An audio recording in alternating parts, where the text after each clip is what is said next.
Hi,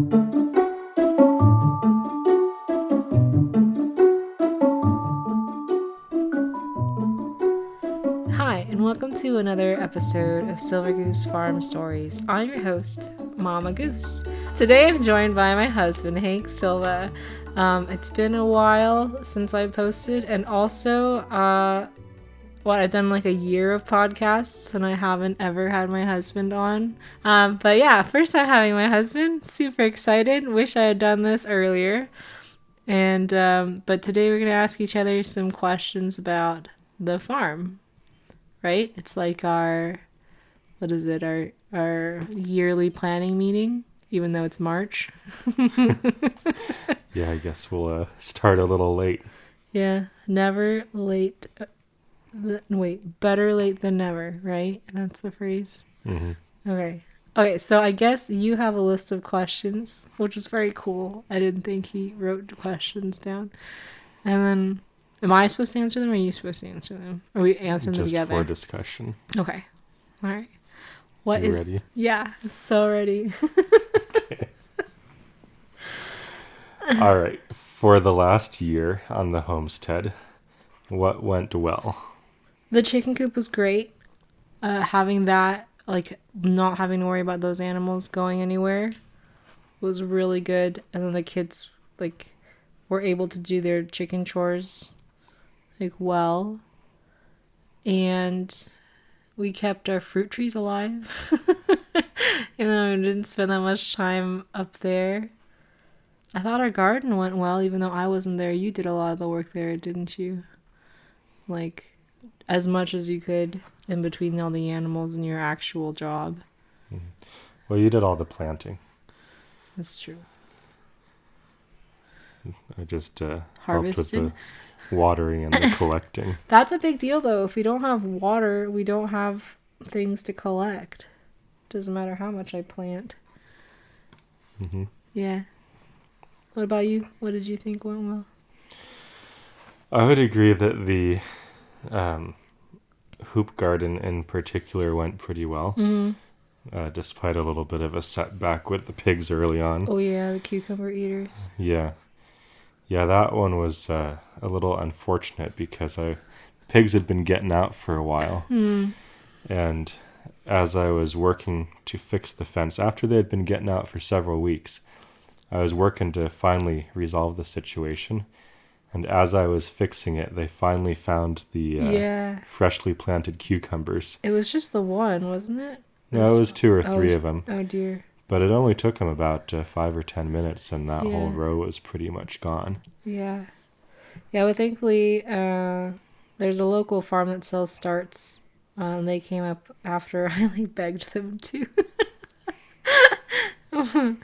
Yeah, and we got some new plants in the ground. Yeah, I think another thing that went pretty well was just overall balancing all the things we had going on. Uh-huh. It was definitely a challenge, but with a baby being born and a couple calves being born, Mm-hmm. a lot of pigs being born, there's a lot of time demands. And a little crazy at times, but overall it seems like things turned out pretty well. Yeah. Yeah, we had less animal emergencies this year than we did last year. Well, I mean, like 2022 versus 2023. Because was that the same year? No, I'm not even remembering. But it just felt like there was a period of time, maybe like a year and a half ago, where like we had to be either like butchering a bunch of animals because like they were at certain weight, or they were causing too many problems, or we had to call them, or or we were doing it for somebody as a favor, and and we didn't have time for anything else except for animals, or like these sort of animal emergencies. All right, the next question is the opposite. What didn't go well last year? What was tough? More of a struggle. Well, that's more you, because I was mainly indoors for the year. I think it's both. I mean, I think for some of our box gardens, especially near the front of our house, the watering situation was a little bit of a challenge. Yeah. The orchard watering also was okay. It survived, but it wasn't great. Yeah. I think we need to probably improve that setup so that it's more reliable, Yeah. and Yeah, put some watering new is a big lines deal. in for all the boxes. Really do something a Yeah. little bit better. Yeah, I agree with you. I mean, there's just like, so at our farm, we have like 4 sort of growing areas. Like we have high tunnels, we have this little triangle section where we grow our corn, like in-ground planting, and then Hank's made a fenced off version, like a part of the garden where we grow our like sweet potatoes and things that need a lot of space into the ground. And then we have raised beds where we do a lot of other things and like flowers and herbs. And the high tunnels, the watering system is great. Same with like our in-ground planting. But it's really is the raised beds where we're just sort of figuring out how to irrigate them. And also, that's also the section of the garden that has the worst like Bermuda grass problems that we haven't quite figured out. We're coming up with different possibilities and trying things out to make it work better. But that's definitely where we struggle the most in our garden. And also because last year I wasn't out there to like weed or like fertilize or mitigating problems as they come up. And they just kind of, everything kind of floundered in those sections. But the other half of the gardens did well enough that it kind of made up for the difference. Yeah, and then I think for animals, I think it was good to get the chickens contained. And the pigs have been pretty well contained since that accident. Sometimes the piglets get out a little bit, but we haven't had any damage done since that cucumber fiasco. Is that what we're calling it now? I guess so.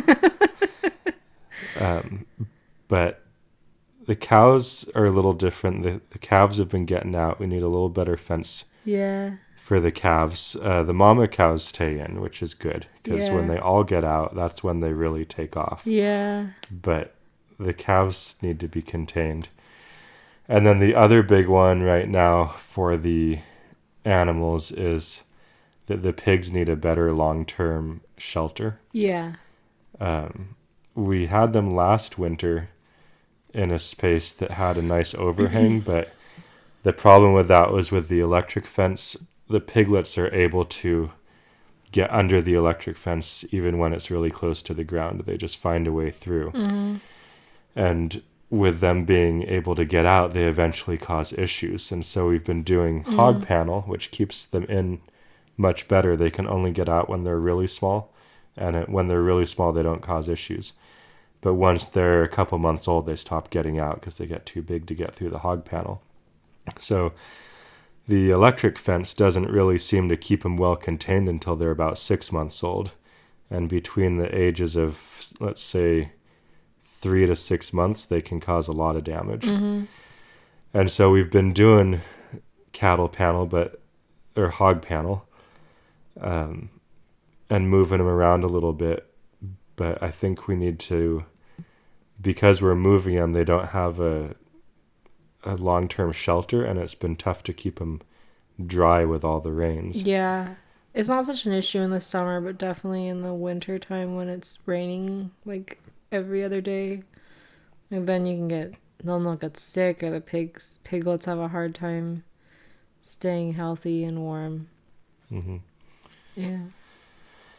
Yeah, so I think that would, for the animals, I think the pig shelter, keeping the cows contained, I think we can make some minor adjustments and make that happen. Yeah. The pig shelter, I think, is going to require a little bit more planning and labor in order to get that figured out. Yeah, especially like we learned like this breeding, like litter with this last litter, because we have 2 sows and they had litters staggered, because usually they had them pretty in close succession, right? Like within like a week, like all the sows give birth. But this time there was like a month or 2 in between, right? Mm-hmm. And when we have staggered litters, like a mama sow might wean off her piglets, but if there's another sow that's in milk, like the bigger piglets will shove the other ones out of the way, and the mom pig, like, she can't see who's there.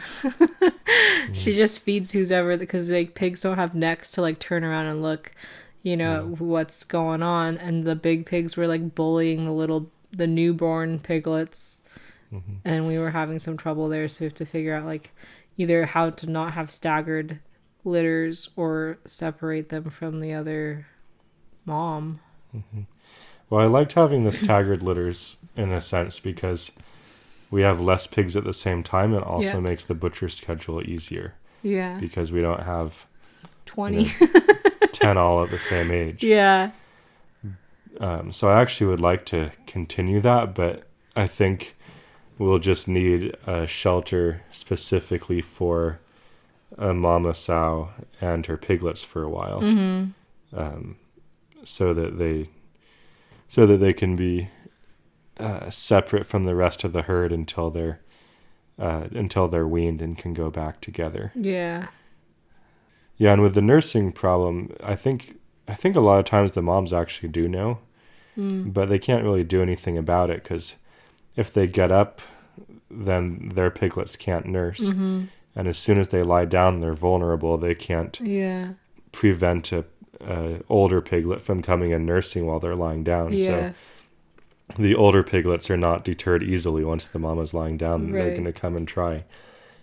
So whether the mom realizes it or doesn't realize it, there's not much she can do. Yeah. So really, I think we need to separate them and have one space for newborn piglets and a mama, and then one space for the rest of the herd. Do you think it would cause a problem if they're separated? Because you know how, like, if you remove a pig from the group, it gets really bullied once it comes back. Do you think that would be an issue if you separated a mom and her piglets for a while?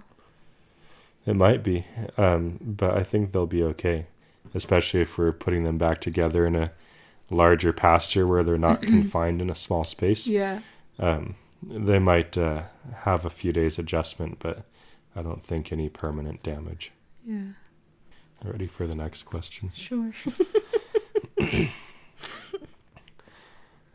What's your number one priority for this year? Oh. I think the garden's always going to be my priority since the animals are sort of your thing. Since you got me a really nice big compost heap, I'd really like to work on soil because I think that if our soil is great, then we can kind of just do check-ins with the water and keeping weeds under control, and then everything else will just kind of do better because its growing environment is good. And then the other thing, because we haven't spent a lot of time working on it, would be our trees. Because, I mean, you've invested a lot of labor in getting them in the ground, and it's been a few years now, so that we're closing in around the time where, like, we could be expecting a fruit harvest or to happen, and that's only going to happen if we take care of our trees. So, yeah, more soil amendment, more or better irrigation. Yeah, I think for me, for what I'm planning to do, I think for the gardens, watering or irrigation specifically is going to be the number one priority for me this spring before the ground gets too hard, because once it gets to June, it's kind of outside the window where irrigation is easy to do. Yeah, even June is hard. And then, the pig shelter, and we also have some work that we've been doing for the cows that is not quite complete with the cow shelter, and I think we need to put down a little bit of concrete for the cows, for the cow shelter that we built, so that when it gets real wet, they're not standing in mud. Because the place where the cow shelter is, just because wherever they stand tends to end up being a low point with a lot of mud, so I think at least a portion of that needs to be concrete, so they kind of have a choice. Yeah. When it gets real wet, they can have a place where they're up off the ground. And then if during the summertime where it's more comfortable, they can be on the ground portion. Yeah. I think you were talking about putting in water lines over there too, because right now we just do hoses, but if there is an actual spigot, it would be helpful. Yeah, that would be nice. I don't view that as critical, but it would be nice if we get to it. Yeah. Then we could have a chicken garden. A what? Like a chicken garden. You know, like grow things for the chickens to eat off of, because their pen is kind of bare. Oh yeah, that was the other thing. Like putting in a partition for the chicken run, because it's like a really big space for them, but if they have free range over the whole area, they just peck anything that could grow immediately, and like separating it into partitions would help them have like green grass at certain times of the year instead of dirt and us bringing them grass or green seed. Yeah that shouldn't be too big of a project. I'll just add it to the list. Well, we also have a lot of house projects outside of our garden and farm projects, so I know. Let's see. The next one I have is there anything from this last year that we should cut out that was not worth the effort that we put into it? That's a hard one, because I would want to say no, we're going to do all the things. I think our idea are us wanting to still like cut down like the size of, or how many animals we have of each variety is still, it's an ongoing thing because they keep having babies. But like, didn't we say like our ideal number of cows would be like 2, maybe 3 max, right? Like a mom, like the milk cow and her calf would be ideal in terms of like the wear on the pasture, like how much hay they eat, and I mean just the expenses involved in keeping all of them. And same thing with the pigs. Like not having 20 running around at the time was a little bit of a relief, even though we've still got quite a good number now. But last year, like, the amount of pigs we had was overwhelming for me. I felt like maybe you didn't think of it as quite a big of a concern, but it was nice to like sell them off instead of panicking about like what we're gonna do or finding freezer space or whatever. And we did kind of just ignore the orchards for a while because it wasn't like our top priority, and they survived. So I suppose if we needed to push that back out a year or two, that would still work. Yeah, I think what we've discovered is that beef cows don't make economical sense the way we're currently doing them. Yeah. Without irrigation for pastures, which is a huge project that we don't have the time or money to undertake right now. Yeah. It costs a lot of money to raise a calf from newborn to butcher ready. Yeah. And also be feeding its mother at the same time. And it makes sense if you have grass for a good portion of the year, but realistically we probably have about 4 grazing months, and even when we're grazing, we tend to supplement mainly because our fences aren't great. So, well, we have one good section of fence, but we don't have enough fenced in to keep the number that we have fed. So if we had more reliable fences in a larger area, we could move them around a little bit better and save some and not feed them as much. Yeah. So we're working on that too. But even with that, I think feeding them 8 months out of the year just gets to be pretty expensive. Yeah. And there's also just the labor involved in feeding them every day, watering them every day. So I think with the cows, we're going to focus on just having a dairy cow. Yeah. And when she has a calf, we'll either eat it or sell it when the time comes. And then if we want a meat cow, I think the best plan would be to buy one when it's maybe 6 months to a year old, and buy it just before the grazing season so that we can graze it for several months, make sure it's well fed and well cared for, and then butcher it when the summer is approaching and the grass is going away. Yeah. I think that would probably be a big time saver, and also probably cheaper too. Mm-hmm. That's one thing. And then the other one is the pigs, because they take a lot of time and effort as well. And the pigs is also the animal that we probably have the least reliable systems in place for, Yeah.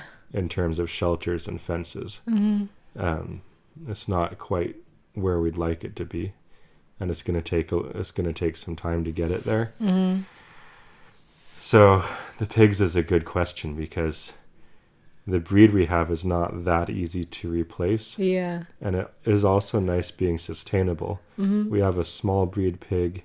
It handles pasture really well. They don't get that.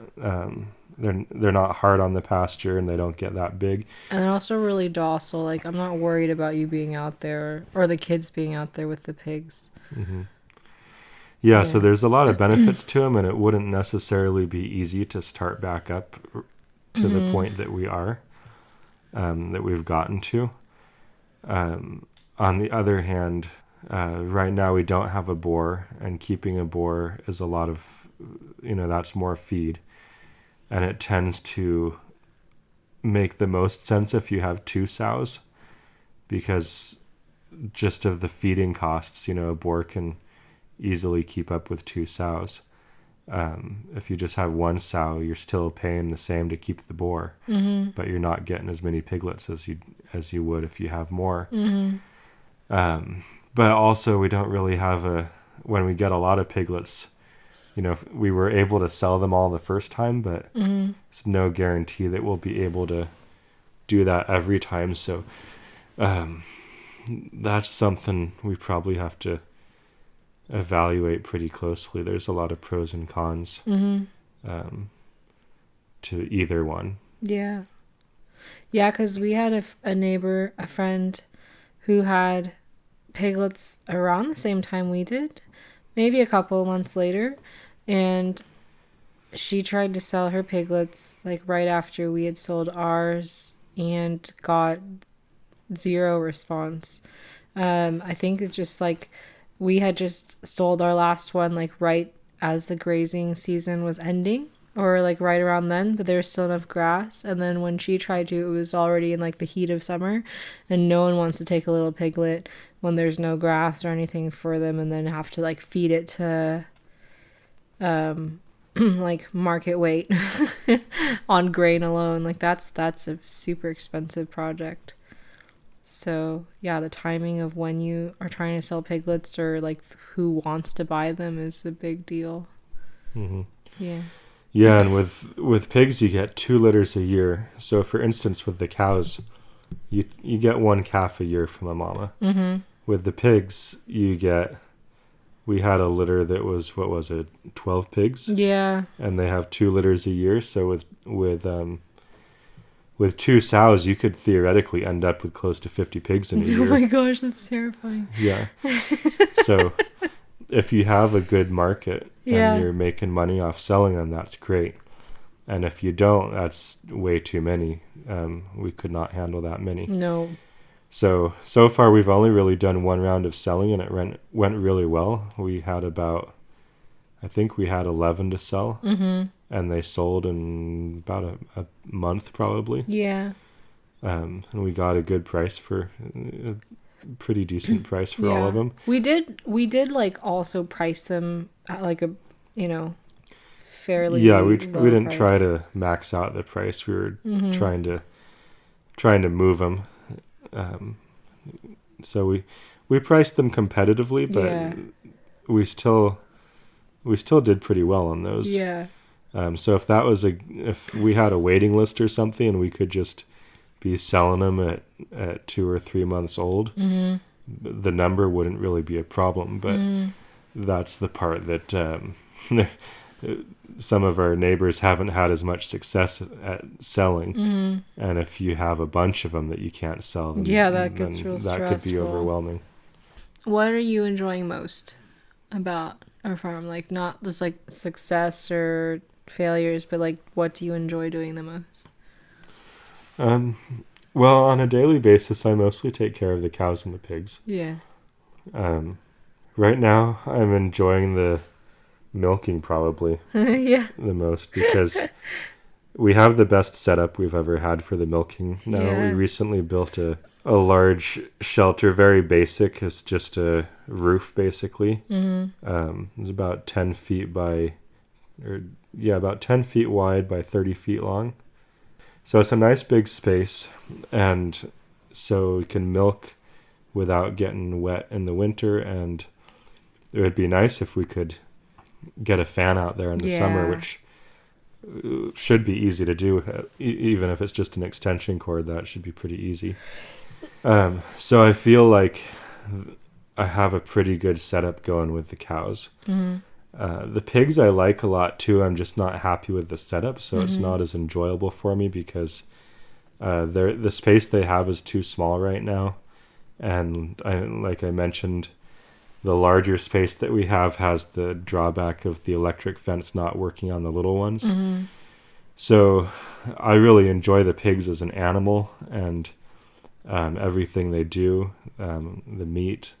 I'm just not quite as happy with them right now because our setup isn't that great. So if we could get the setup fixed or improved, that would be a big difference for my enjoyment level. Yeah. I feel like, and also like Hank's milking like task on the farm is like actually like a huge labor of love because he doesn't drink the milk. He's the only one that doesn't drink milk, and he's the one that does all the milking, so you know he does it because he loves the family and the farm. I'm always super thankful because I don't get out there to do it with you anymore. And so, used to. Yeah, but you know, it's kind of like full service when you just show up at the kitchen with like a big pail of milk. I'm like, wow, thanks. That was great. Yeah. Do you think that you would do the homesteading if it wasn't like your crazy wife like asking you to do all these projects? Well, I wouldn't have a milk cow if it was just me and I didn't Sure. drink milk. So probably not. I think that we wouldn't have cows if you didn't want one. That's true. I was definitely open to them, but when we got into cows, it was for the milk. Yeah. I don't know if we would have gotten into them for the beef. Maybe we would have. Yeah. But we got into them for the milk, and that was something you wanted to do. Yeah. So. And now you do it. Look at that. Yeah. I have to rethink a couple things. The pigs was definitely my idea. Yeah. That you've gone along with. Yeah, I would definitely be doing the pigs. And I do enjoy the pigs quite a bit. Yeah. All like the whole family does, like your dad does too. Yeah. And everyone takes advantage of that. A pig is really great to have. Like, people always say if you have a pig or a milk cow, you should have a pig. Although in our case, we don't because we only do the once a day milking. But like, if you have a milk cow, you have a pig. If you have a garden, you have a pig. Because they get rid of all your like leftovers and stuff. They're really good at that. Well, the chickens do too. Yeah, the chickens are good because the setup we have requires almost no work. They don't eat that much. They produce a great amount of. They give a lot of eggs for how much they eat. It's very economical. And they don't really have predators on our farm either. Yeah, we have them protected from anything that's flying, any birds, and the dogs keep anything that would dig into their coop away. Yeah. So they don't really cause any issues. We don't spend a lot of time having to do anything special for them, and they produce eggs, and they don't Yeah. cost very much. So they're really low maintenance, high impact in terms of, that's probably, the chickens are the ones we do best on Yeah. from that standpoint. Yeah. This year we didn't do meat chickens. We are doing that again. Or last year we didn't do meat chickens, but we are doing that again this year. So you kind of see like how that will go again. It's been a year. Mm-hmm. Yeah, that'll be nice. Mm.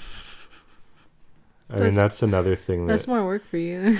in terms of the economics of it, the meat chickens also do really well. Yeah. The pigs and the cows, not so great. Huh. I mean, I think both of them could potentially do well if we make some adjustments. But, Yeah. in general, we're not getting cheaper meat. It is much better quality, but Yeah. the costs are pretty significant.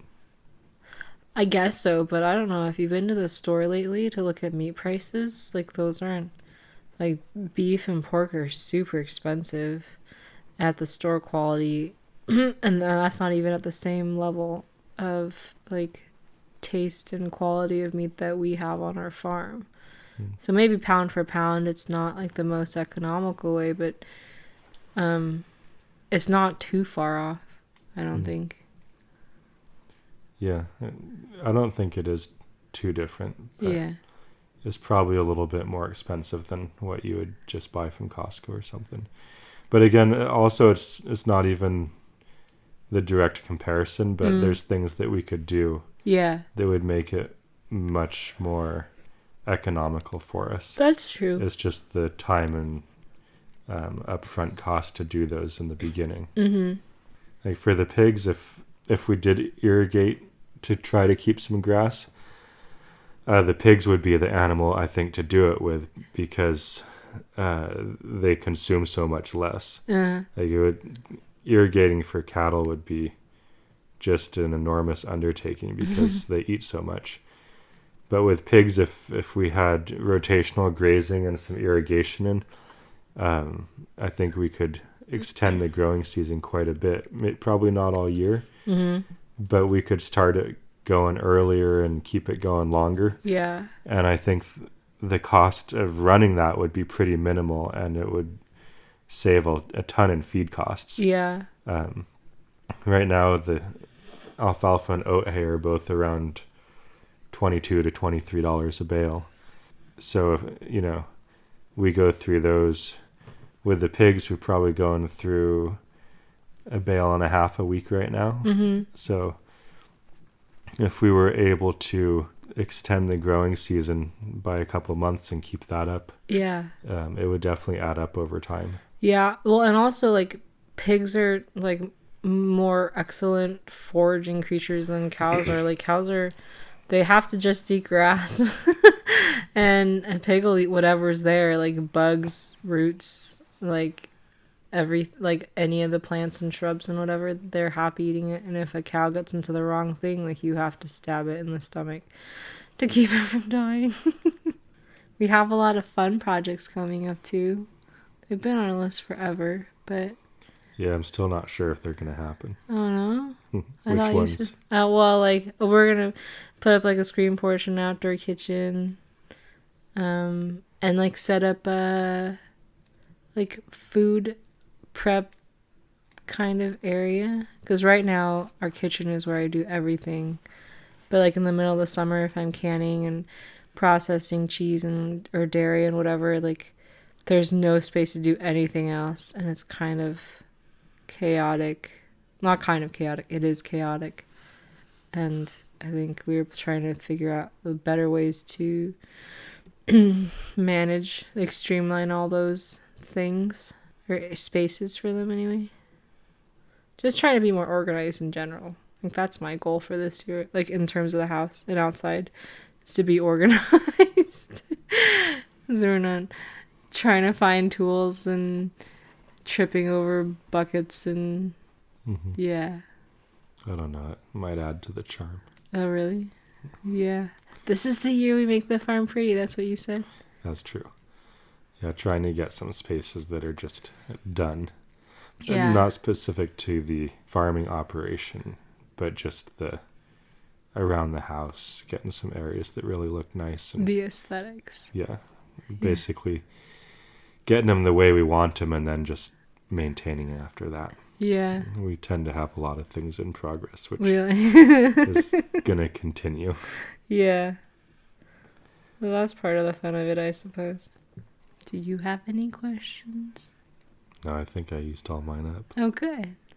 Okay. Well, I guess that's the end of our episode. Thanks for listening in.